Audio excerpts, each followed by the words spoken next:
Welcome to Crush Your Mountain, Personal Growth. I'm your co-host, Alanda Brayford, and today's episode is one you absolutely need to hear. Before we dive in, please take a moment to like, subscribe, and share this episode. What you're about to hear could change a life and might even save one. In this powerful conversation, Henry Gaskins sits down with Allison Steinke, a certified holistic nutritionist, wellness coach, and courageous survivor of a 21-year narcissistic relationship. A mother of 11 children, Allison shares her journey of slowly recognizing the emotional abuse in her marriage, how she protected her children, and the strength it took to rebuild her life from the ground up.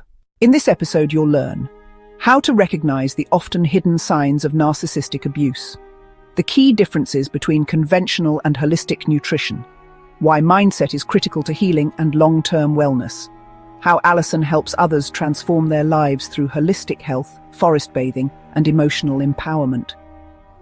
This episode is honest, empowering, and filled with tools to help you or someone you care about take the next right step. And please, if you or someone you know is experiencing abuse, emotional manipulation, or control, seek help. You are not alone. There is support, and there is a way out. Now, let's get into this important conversation. Well, with me today is Miss Allison Steinke. She's an incredible holistic nutritionist as well as a health coach, and she helps individuals to realize what type of relationship they're in and how they can improve, or if they need to protect themselves. And there's a reason for that. Allison has dealt with living with a narcissist for many years, and it took its toll on her health. It took its toll on her state of being. It took its toll on her self-esteem. And if you've ever lived with someone like that, and if you're living with someone like that now, she's going to share with us some of the telltale signs of that particular personality disorder. She's going to tell about some of the challenges she's faced, but we're also going to talk about, the things that are important about your body and caring for the nutrition and dealing with yourself in a holistic fashion. So without any further ado, I'm so happy to have with me today, Miss Allison Steinke. Please welcome to Crush Your Mountain. Thank you, Henry. It's a pleasure to be here. So, you're a holistic health coach, you're a holistic nutritionist, but you were in a challenging situation for many years. Could you talk about that, please?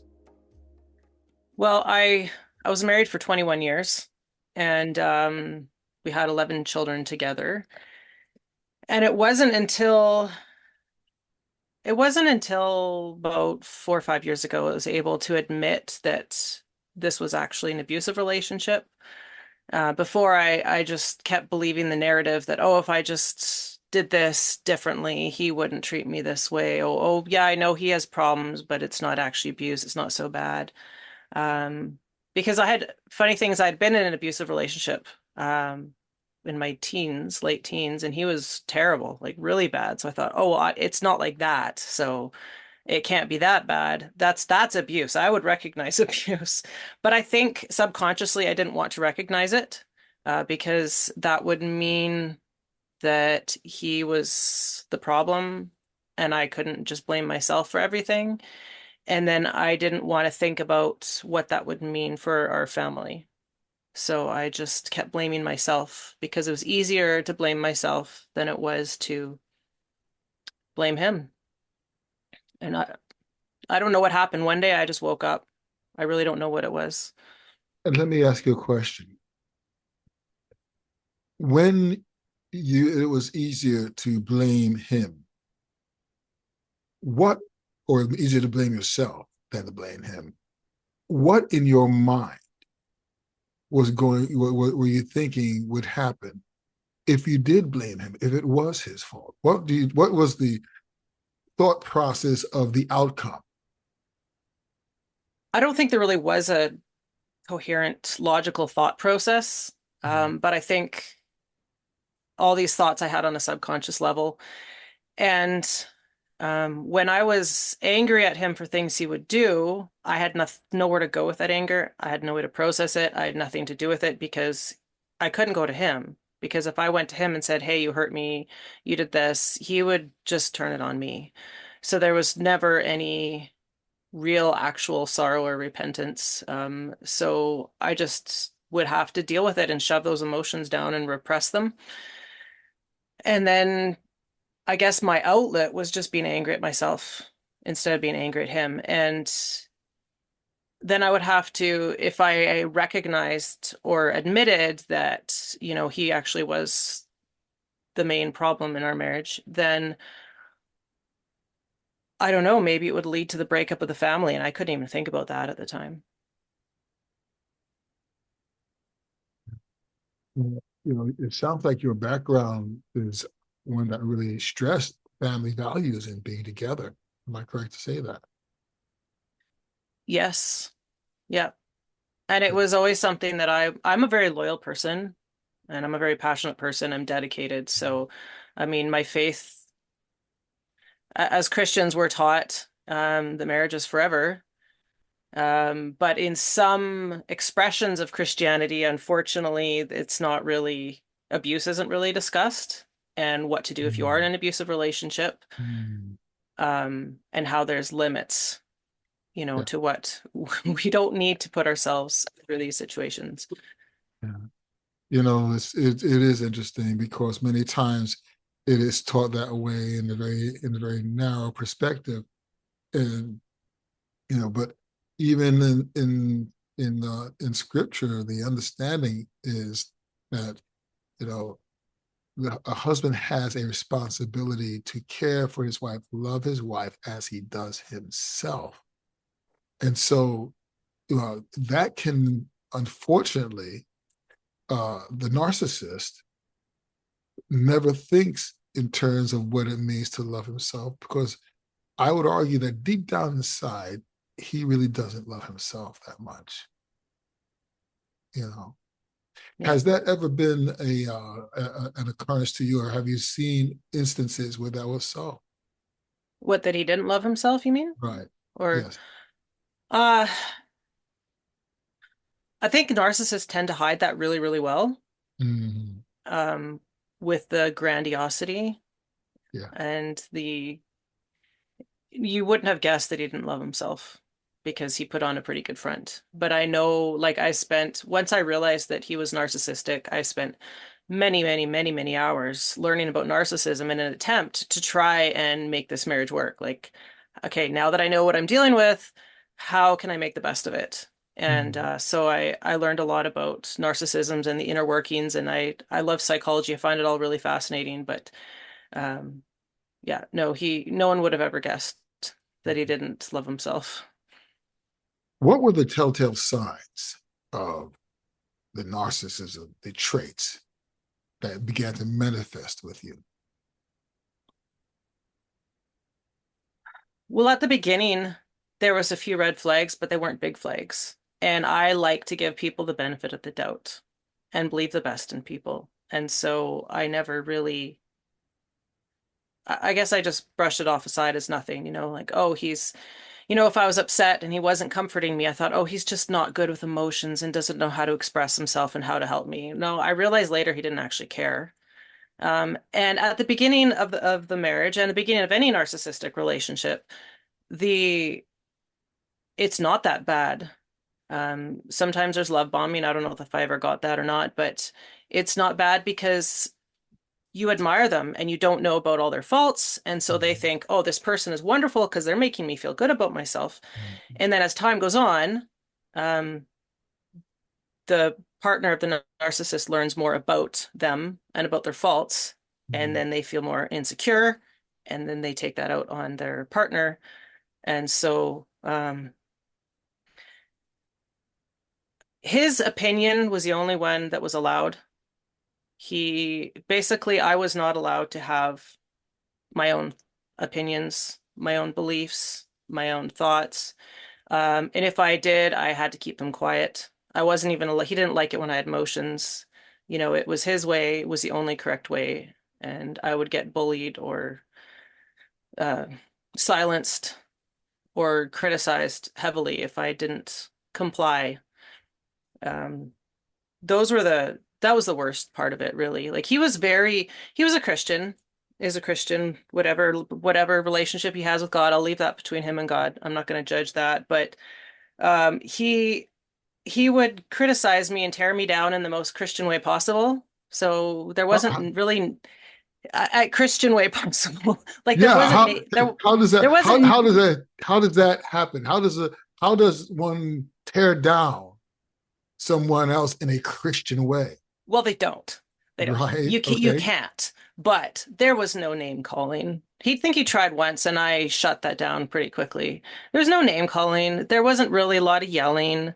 There wasn't. It was just like, oh, this is how you should be doing, and this is why.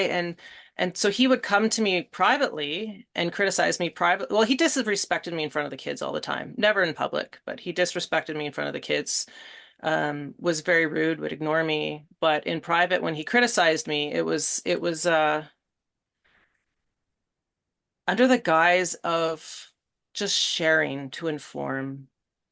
But there was, but when you can't think, if when you can't do anything right, and the core of who you are is never okay, then then I mean that was his abuse. That was the main part of his abuse. What was the straw that kind of broke the camel's back with that? The reason I left, um, Well, or the well, let's start with the turning point when you began to put the pieces together and say, "Oh my God, this is a narcissist." I don't even know. Hmm. I don't remember. Like, I don't know if I just saw posts on Facebook or I genuinely don't remember, but I just remember being able to finally voice the words. And that was the beginning of healing, but you can only heal so much when you're in a relationship like that and continually being traumatized. At what point did he actually,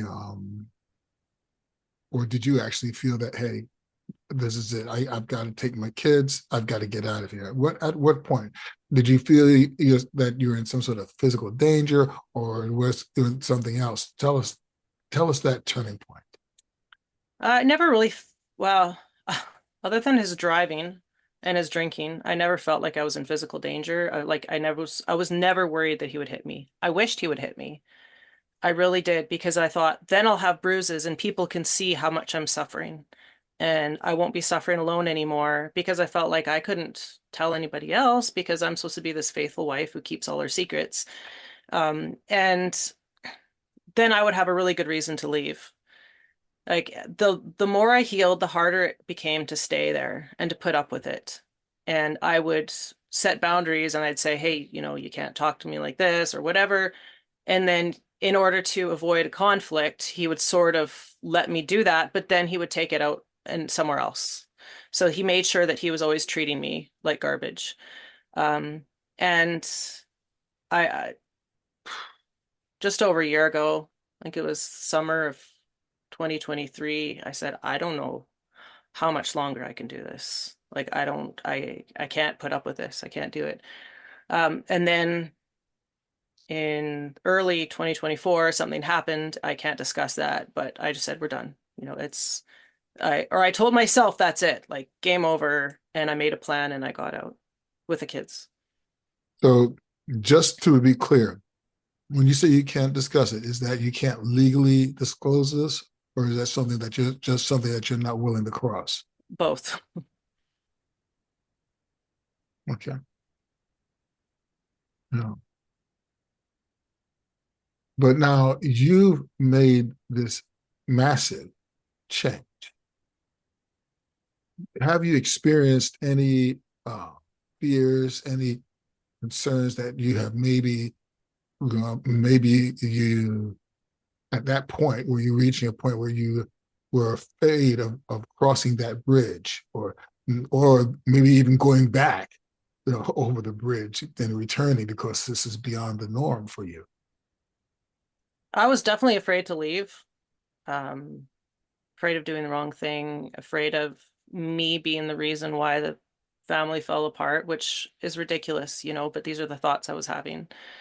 And, but when I made that decision, that was it. There was no turning back. I knew that was final, that I would never ever go back to him, that there was no way. And I had no regrets at that point. How did you manage with 10 or 11 children? Yeah, well, How two are are you adults. managing? Um, I did it alone anyway, as far as parenting. I parented basically alone for the most part. So it's actually easier now, um, because I had the added pressure of him and trying to perform and trying to do things right. And now I can just focus on me and my family and my kids without that constant walking on eggshells and that feeling stressed and the pressure of like, oh, this house isn't clean and he's going to get mad at me and, whatever all those pressures are. Yeah. So, in terms of support and supporting your family and taking care of your basic, needs, rent or mortgage or bills and things like that, school supplies. How did that manifest? How are you taking care? How are you handling things? Um, I've got it figured out. We're doing okay. Okay. All right. Well, you have a bold face, but here's the thing. What's amazing though, and that's the thing about Crush Your Mountain. It's about personal growth. It's about making the change. And many times it's, you've climbed the mountain, you've suffered through, and you realize you got to a peak and there's another base to climb.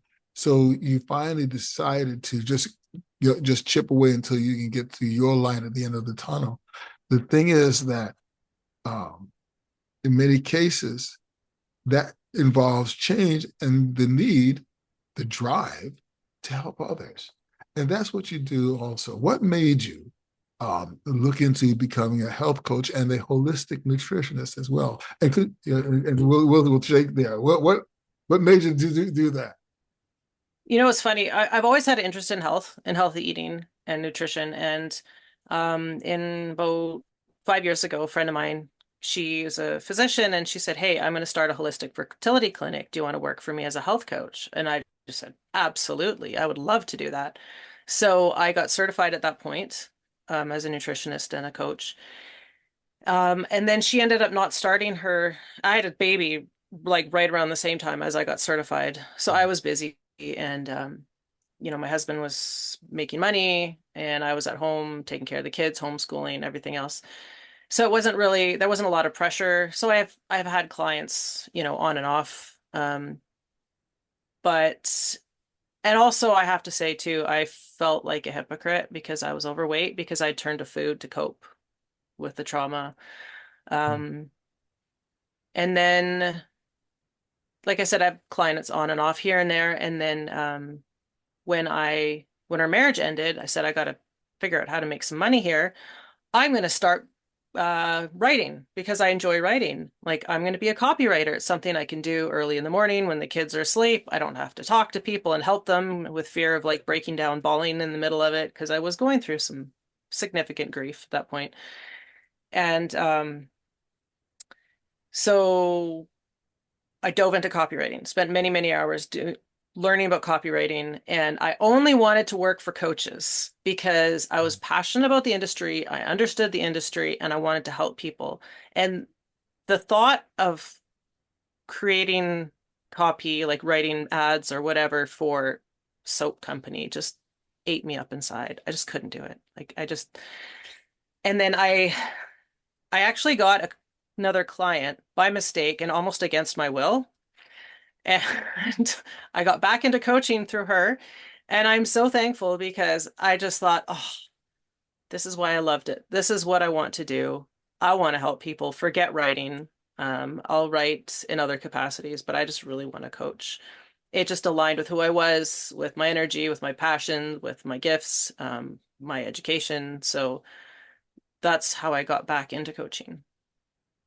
So tell us the difference between a nutritionist, conventional nutritionist, and a holistic nutritionist. Well, there's a dietitian, which is, registered, and that's a degree that you can get at universities and such. And so if the government, at least the government of Canada, if they are hiring a nutritionist to help you with your diet, with your diabetes, managing all these things, they will hire a dietitian. A holistic nutritionist, very similar training, not as intense, or not as rigorous, I should say. And I don't know, there's this Canada Food Guide, you know, this many portions of dairy and this many portions of wheat, and it's it's just a little bit different. It still teaches about diet and such, but maybe not to the same standard. I don't know. It's hard to explain, but a nutritionist kind of covers holistic nutritionist or a dietitian, if that makes sense. Now, is the Canadian food guide similar to the American food pyramid, or is it vastly different? I imagine it's very, very similar.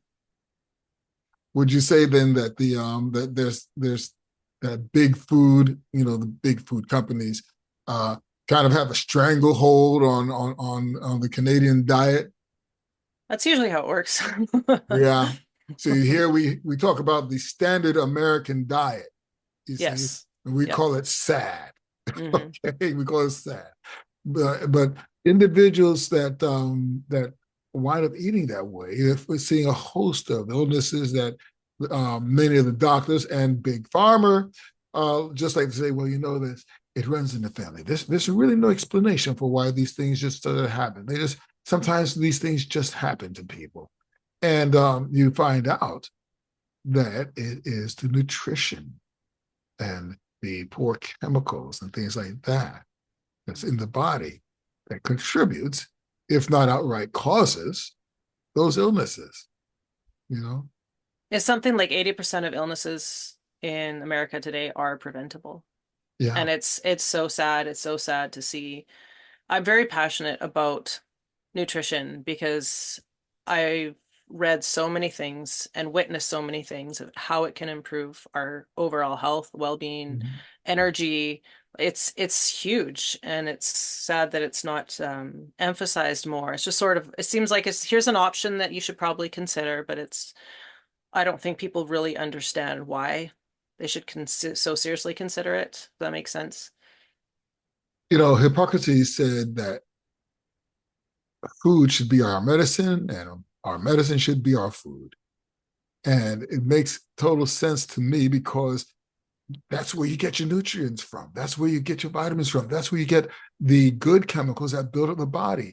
And then more recently, they've discovered the microbiome in the human body and how much of a positive effect it should and can have on the human body if we put the right stuff in to feed the right stuff, the right bugs, as it, you know. Yeah. Do you work with individuals on those levels? I personally do not work with, like, I don't read labs or anything like that. I don't correct symptoms, but I teach healthy diet that includes um, diets that help support your gut, healthy ways of eating. My biggest focus is, like, I have an educational piece. So if you work through it with me in my program, I teach step by step healthy diet, nutrition, probiotics, all these different things and why they're important. But when I work with someone, my clients really take control of the sessions and they say, hey, I want to work on this. I said, okay, let's work on that. Maybe it's like a lot of us know what we should be doing, maybe not to the degree that like a nutritionist could help somebody with, but we know that sugar is bad. I mean, everybody knows that sugar is bad. Everyone knows they shouldn't be eating fried foods, all these things, right? Um, but it's helping people to find the reasons why within themselves to help them envision what they want for their lives, and then also helping them find a way to make those healthy changes in a way that's going to stick, that's going to last. Yeah. That's one of the biggest challenges because foods are designed to be addictive these days. and individuals have a challenge. And sad to say, I don't know how it is in Canada, but in this country, they allow dyes in various foods, these ultra processed foods, to give the brilliant colors to attract and make it seem appetizing. And these things are known to cause hyperactivity in children. Many times they are recognized as being carcinogens of some sort. And yet we are asking ourselves why the population is sick here.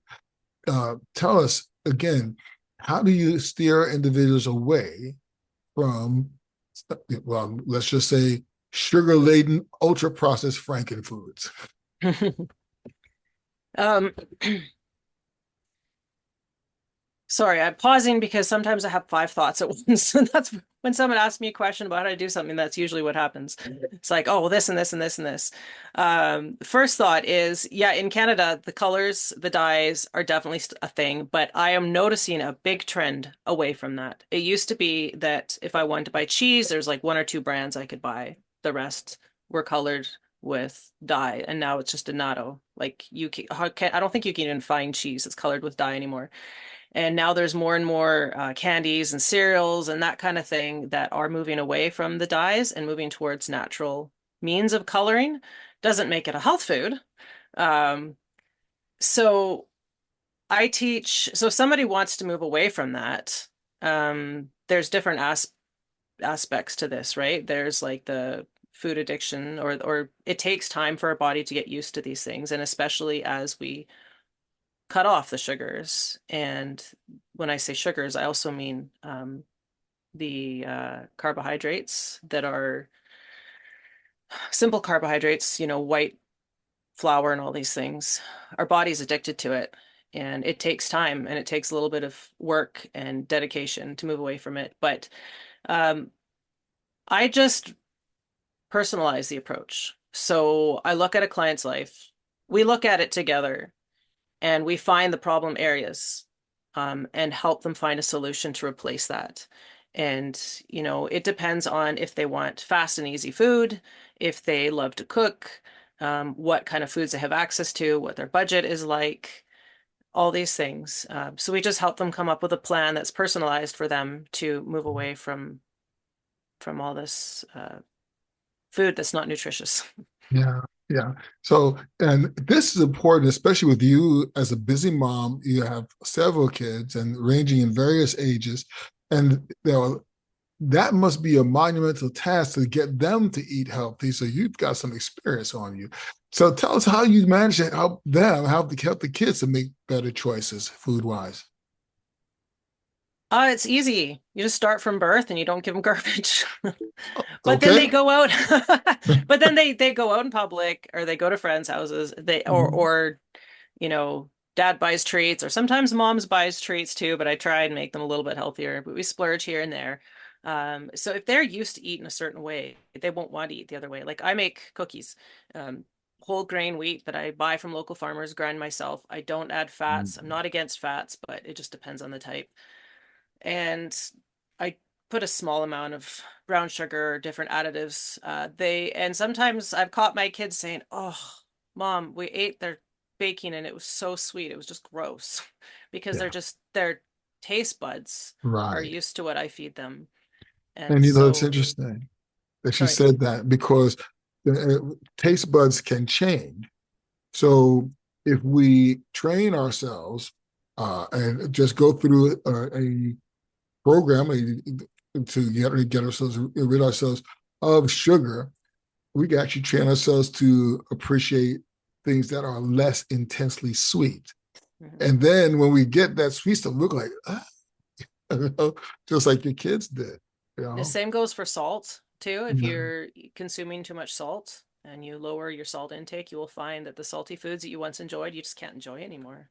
Yeah. Yes, yes, Yeah, yes. and we learn to appreciate all the subtle flavors, Yeah. subtle spices and herbs and things that we can add to our foods, and the flavors Mm, of, my kids actually love vegetables. They're not huge fans of salad, but if, for a midday snack, I bring out cabbage. yay, we get cabbage, or yay, we get lettuce, or whatever it is, and I laugh every single time. But they enjoy the flavor, they enjoy the crunch. My household likes cabbage's little brother, also known as Brussels sprouts. My 8-year-old daughter, well, she'll be 9 a couple days. She likes frozen Brussels sprouts. That's her Mhm. treat. She wants me to buy her frozen Brussels sprouts for her birthday. Now frozen. Now, does that mean you roast them, or she just pops them out of the bag like ices? Yep, she eats them frozen. Wow, that's cool. That's cool. So that's tremendous. There's there, there's a piece that resonates with you because you've come through the fire and you're helping individuals tremendously. You know, now we've covered the direct food aspect of being a nutritionist, but now on the holistic level, okay, we're taking into consideration other aspects.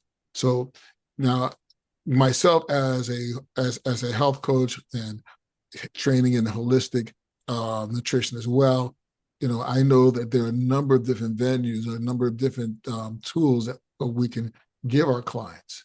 So, which ones do you focus on yourself? And I'll tell you mine.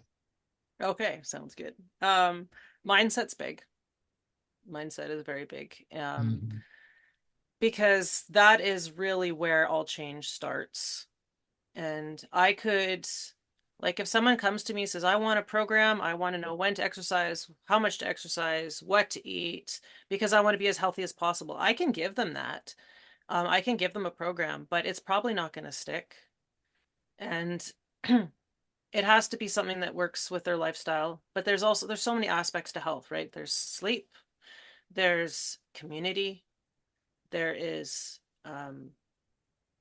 expression, there's the spiritual aspect, there is like nutrition and self-care, making sure that we have enough rest, that we're feeling rejuvenated, whatever that looks like, and that will be different for everybody. So all Right. those things are so important, and I actually liken this to climbing a mountain. Because you can change one part of your, like, just say nutrition, for example. You can clean up your diet and eat really well, but all these other things are like hanging down and you're pulling up on them and trying to drag up your health with just nutrition, and you'll make the climb, but it'll be a lot of work. But if all those aspects work together, your exercise and your mindset and sense of community and all these things are working together, climbing the mountain, it's not going to be they all help each other out, right? Yeah. Yeah. Or then you're chipping away. Then you're actually making the way of attacking it at the base, but getting through. you Mm-hmm. know. Yeah. And that's a beautiful thing. You see, that's a wonderful thing. So very much so. So I promise I'll tell you mine. So absolutely, we look at your relationship with food, your identity with food, but of course, one of the big things I help individuals with is the de-stressing as well as building the muscle, because I help with in terms of reversing type 2 diabetes. And so your sleep is a big factor in that. People don't realize how much it is. Your stress level is a big factor in that. And then the other thing that people forget is that the human being is a whole unit. And therefore, if we lose the weight, what happens is, especially if we're at over 30, over 40, and over 50 and 60, it starts to accelerate, and that is the loss of muscle mass, and therefore the loss of bone density. So we try to help individuals to develop a resistance training, if not heavy load bearing uh, regimen for themselves, whatever works for you, so to speak. And in doing so, we cover those aspects, but then we want to do other things. Like I know, I don't know if I mentioned to you before about our nature events, our forest events. And what we do is we take our individuals out into the forest. And generally, I do this on a one-on-one basis to help them to connect with the forest in a very visceral way. Okay, it's not a hike. It is literally standing maybe taking some steps, maybe touching the bark, inhaling, exhaling, a lot of breath work, mindfulness, as well as grounding. But all those things come into play. And then we reassess the relationships aspects because many times we think we have friends and we don't realize who they are truly, or even if they actually are true friends. And what does it mean to connect and to be with people that you love and that love you? All those things we take into consideration, Mm-hmm. you know. So, it sounds like we are on similar journeys when it comes to helping our clients. Yeah. I teach forest bathing too. I love that you actually take your clients out into the forest. I think that's Yeah, beautiful. yeah. One of my great experiences personally, and this happened before he died, um, about a year later. But a client of mine, he had a stroke, and this is where we left me. He was falling into a depression, and what I would do is he asked me to come by and work with them, and so I would take him out into the forest, into a park which is very nicely heavily wooded, and it just had him first do something that he hadn't done in a long time, which is instead of listening to music because he's a musician, to just listen to the music of the natural world, and then to inhale slowly, exhale, and then we got him to start to move his body slowly, and he found that he was able to touch his toes, first time that he's ever done that in years, to bend back without feeling dizzy because he was mindful. His body, he allowed his body and his mind, his brain, to balance itself so that he was able to move more effectively. And with that guidance, he was able to squat down and stand up. And when he came back, his wife noticed a distinct difference in his being, and she was so thrilled. And doing that with people is an immense joy, you see, and you build a further connection, you know. So yeah, I like to do that with my clients. In fact, I'm working on developing a group community now where we'll be doing that here in the city, in the town of Crepe Myrtles, which is Andrew, North Carolina. And we run into a couple little snags with that, but we'll be announcing the venue, the actual location where we'll be doing it might be in one of the surrounding towns. But I'll tell you something, Allison, you're an incredible person, and your journey we can't imagine what you have been through, but we're glad that you've made it through, and we see that you've got only good things ahead for you. So that said, I wanted to thank you so much for taking this time with us. I've got one more question I ask all my guests, and I'm going to ask it of you. Allison Steinke, what does it mean to you to crush your mountain? I used to climb mountains. Sometimes I would end up in situations that were not good, where I should have had a rope and I didn't. One time we were climbing and we got through this grueling section and we met up with some other people and they said, "Oh, you need an ice axe to get through. Borrow ours." So we borrowed their ice axes, got through this hard part, and then went and bought our own ice axes next time we went climbing. We went climbing, a few of my friends and I went climbing fairly regularly, but I don't remember which mountains we summited and which ones we didn't, because it was never about the summit. It was about the climb. It was about the community, the sense of accomplishment, um, the exercise, enjoying the hard work, the fresh air, the scenery, all these things. I just enjoyed everything about it. And to me, crushing my mountain means that I'm not standing at the bottom of the mountain looking up, wishing I was up on that mountain, wishing that I had the courage or whatever it takes to take that journey and to make that first step. To me, crushing my mountain means I'm climbing. and I'm never going to summit until I'm done on Earth here. But it's not about the summit, it's about the climb. Wow. Yeah. So, they say that life is a journey, you enjoy the ride. Absolutely. And that is the main thing about it.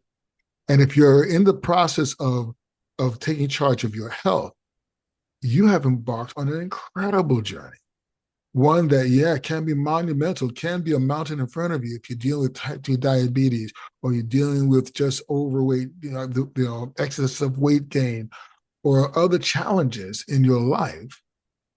And yet, taking the first step, grabbing hold of myself or Allison or individuals like us that are willing to work with you, and having the right equipment on the way, like that ice pick, right? Ice hammer.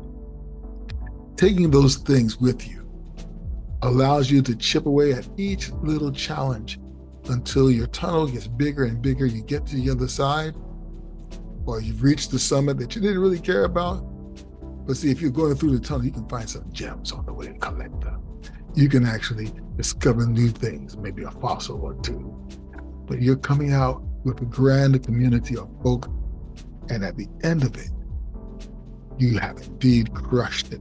You've made it through. Allison, you're incredible. Thank you so much for being with us. And once again, folks, I want to thank everyone for watching, for listening and staying to the end. And by the way, are you dealing with narcissism in your household? Have you dealt with that? What are you dealing with? What challenges have you noticed? And if you've dealt with it, how were you able to recognize it and break free? I'd love to hear your story. And perhaps we can help you, give you some insights. In the meantime, once again, like I always say at the end of the show, don't just climb your mountain, crush through. And we'll see you next time. Thanks again, Allison. That wraps up today's powerful episode of Crush Your Mountain, Personal Growth. A heartfelt thank you to Henry Gaskins for leading such a meaningful conversation, and an even bigger thank you to Allison Steinke for her bravery, wisdom, and unwavering commitment to helping others heal. Let's take a moment to reflect on what we learned today. We explored how emotional and narcissistic abuse can often be subtle, hidden behind blame, guilt, and self-doubt. We learned that recognizing the signs is the first step toward freedom, and that mindset plays a critical role in both physical and emotional healing. We discovered how holistic health is not just about food, it's about transformation. From forest bathing to sustainable lifestyle shifts, wellness is a journey, not a quick fix. And most importantly, we were reminded that you are not alone. There is strength in seeking help, and healing is possible. If you or someone you care about is experiencing emotional abuse, manipulation, or control that feels unbearable or dangerous, please reach out. Talk to someone you trust. Find a counselor. Call a support line. You deserve to feel safe, respected, and whole. Be sure to like, subscribe, and share this episode. It could be the message of hope someone else desperately needs to hear. Until next time, keep climbing. And remember, don't just climb your mountain. Crush through it.